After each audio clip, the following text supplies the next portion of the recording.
Ciao amici e amiche del segno della bilancia, benvenuti, io sono Angela e questo è Exoteric World. È così che mi trovate sui social. Questo è l'oroscopo settimanale dal 23 al 29 marzo. Prima di iniziare vi ricordo che è una lettura generica, prendete solo ciò che vi risuona e potete integrarla col vostro ascendente per avere più informazioni. In descrizione trovate le recensioni dei mazzi usati, i link per acquistarli e i link alle playlist per conoscere il significato delle carte della Sibilla Lenormand e della Sibilla italiana. Vi invito a iscrivervi e abbonarvi al mio canale per sostenere il mio lavoro. Vi ringrazio moltissimo se lo farete o l'avete già fatto. E adesso partiamo con la lettura, andiamo innanzitutto ad inquadrare come andrà la vostra settimana, quindi le energie principali, segni zodiacali da attenzionare e poi vedremo l'amore, le relazioni, il lavoro e le finanze.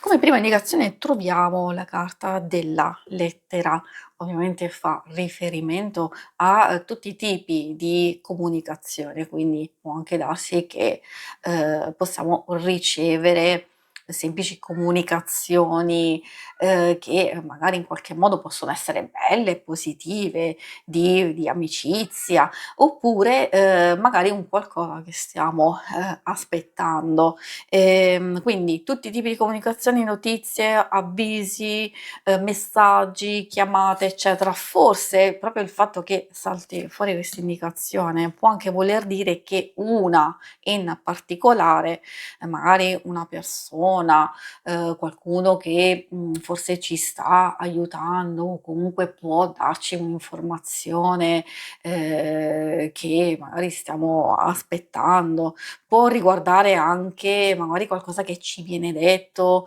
di una persona che ci interessa o di una situazione che vogliamo migliorare e far evolvere. Infatti dico questo perché c'è la carta della dama o della donna in questo caso, che possono riferirsi effettivamente a una persona, quindi il messaggio effettivamente può arrivare da una donna. In senso lato dico di prendere con le pinze perché essendo una stesura generica ovviamente può avere a che fare con una persona comunque molto, molto sensibile, una persona che magari è facile a comunicare e a dire determinate cose.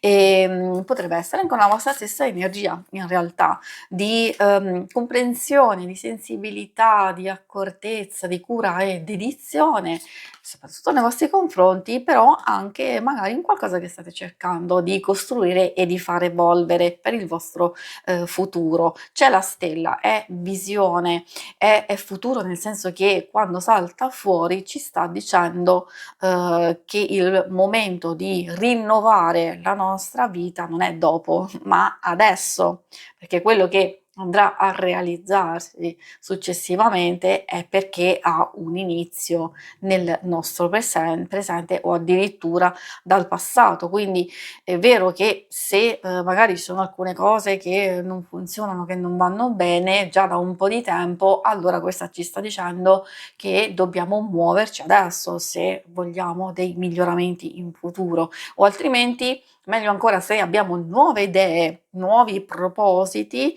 anche qui in realtà sempre meglio muoversi già da adesso. In che modo?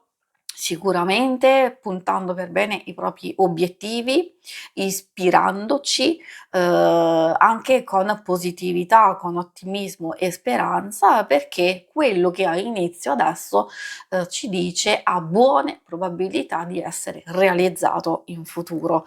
Io direi soprattutto, è vero, per le questioni pratiche, lavorative, per chi ha grandi progetti, ma alcune cose possono riferirsi anche a possibili relazioni.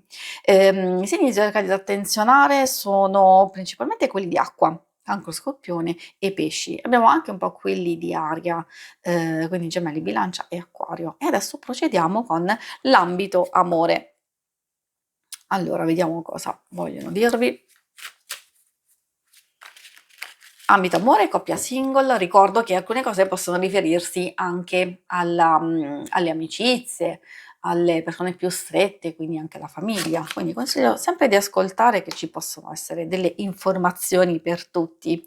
28 l'aquileggia cosa ci vuole dire? Prima di tutto ci parla di serenità, di appagamento, di benessere, quindi può riguardo la relazione esserci un raggiungimento positivo, quindi felicità, un'unione molto intensa. Ci può parlare anche di benessere e tranquillità, questo dico per i single o chi diciamo non sta vivendo una situazione positiva, vuol dire che c'è una fase di pace, di calma o quantomeno di desiderio di concentrarsi maggiormente su se stessi e sul proprio benessere, magari anche con una nuova consapevolezza per proiettarsi verso il futuro e quindi la ricerca di una persona veramente adatta a voi. E poi troviamo il rododendro. Rodendro fa capire che magari cioè, se c'è qualche tensione, se c'è qualcosa che non va, meglio attenzionarla subito.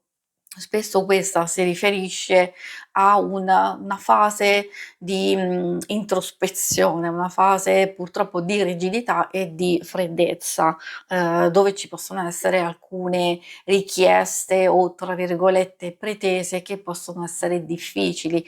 Io direi che è importantissimo, visto che abbiamo comunque una carta di messaggi di comunicazione, è importantissimo far sì che questa lettera non sia chiusa a livello metaforico, cioè di aprirsi, di condividere, di manifestare, di dire, diciamo, palesemente quali sono i vostri dubbi, le vostre perplessità, così in modo tale da evitare questa freddezza e questa chiusura. Magari oppure semplicemente avete bisogno di starvene un po' per conto vostro e non è nulla di grave in nessuna circostanza. Quindi di valutare magari per i single è vero che c'è proiezione al futuro, come vi dicevo, forse proprio perché al momento o non ci sono persone di vostro interesse o qualcosa si muove ben poco e magari ci sono anche delle novità interessanti, però al momento sono un po' bloccate, quindi avete bisogno di vederci chiaro e di capire, soprattutto per non crearvi illusioni e false speranze. Adesso andiamo a vedere per le questioni più pratiche, lavoro, finanze, vediamo cosa vogliono dirvi. C'è la carta disgrazia, in realtà non deve spaventare, lo dico tutte le volte, prima di tutto perché è una stesa generica. Di sicuro ci consiglia di prestare attenzione e di rimanere in guardia, perché semplicemente si può trattare di litigi, di discussioni nel proprio ambiente lavorativo, oppure dei problemi legali o burocratici. Può esserci delle persone sospette che magari non lavorano bene, vi mettono nelle condizioni di essere condizionati effettivamente, quindi meglio o proteggersi o cercare, come dice la carta dell'ammalato, di non stressarci eccessivamente. Quindi alcune cose vanno bloccate sul nascere, se non è possibile cercare di affrontarle in modo diverso, scusate, perché se avete a che fare con delle situazioni o persone tossiche nel vostro ambiente lavorativo, allora o si devono accettare purtroppo per quelle che sono, soprattutto se hanno una posizione di comando, diciamo così, o un po' più privilegiata, allora sì, direi che inevitabilmente magari si deve fare comunque attenzione. Disinnescarle assolutamente sì, questa sarebbe la prima cosa, di affrontarle in modo diverso, oppure molti di voi stanno veramente considerando, dato diciamo lo stress o alcune cose che non funzionano per il verso giusto, di cambiare lavoro?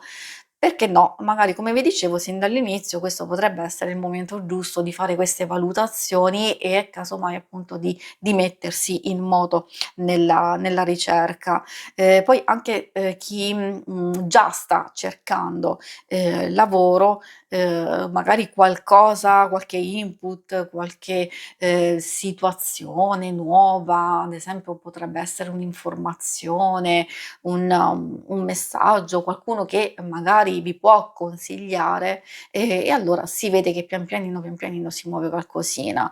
Si conclude qui la lettura, vi ringrazio per avermi seguita. Se volete in alto a destra trovate il logo per iscrivervi al canale, mentre in basso trovate le schermate per vedere il vostro oroscopo mensile e lunare e quindicinale. Alla prossima, vi auguro una buona settimana. Ciao!